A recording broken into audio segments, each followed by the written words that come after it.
The following is a station editorial. This is Holland Redfield. In our last editorial, we outlined the depth of the economic recession which is hitting our great nation and how this downturn is directly affecting the Virgin Islands. The governor has outlined in his State of the Territory address that he has left on the table a series of options available to him to protect the financial viability of this government. He stated that there will be cutbacks and reductions in funding of some of our programs, and in some cases, complete elimination of certain programs. He further stated that the economic circumstances will determine how far he will have to go, but recognize that none of these options are going to be easy. Be it holidays without pay, consolidating into smaller schools, laying off workers, or shortening their work week. If it gives any of us solace, we are among states and territories which are facing similar circumstances. One of our revenue sources which is truly compounding this problem is that due to litigation, our government has been unable to collect 3 years of property tax, which amounts in excess of $100 million.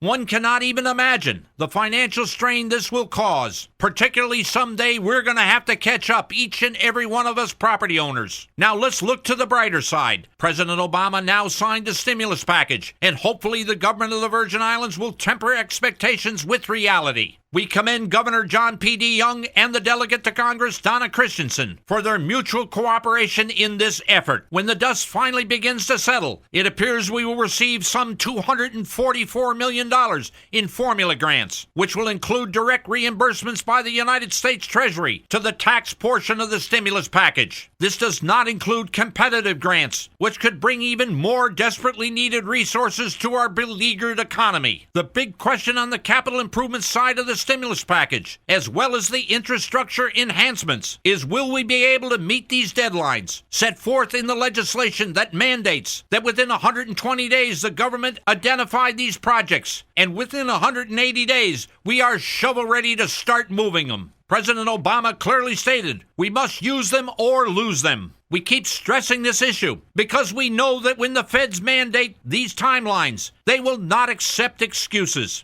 It appears the administration, in order to meet these tight requirements, is going to have to turn to the private sector to bolster the government's effort in putting together the specifics of these projects. We believe that we are up to this challenge. We have to stay optimistic, but at the same time be realistic. It is only going to be through the private and public sector working together that we can overcome these challenges. This community is hurting and cannot accept less from their leaders. The average Virgin Islander is bewildered. There is a great sense of hopelessness and helplessness that permeates this community. We must demand success. Failure is not an option.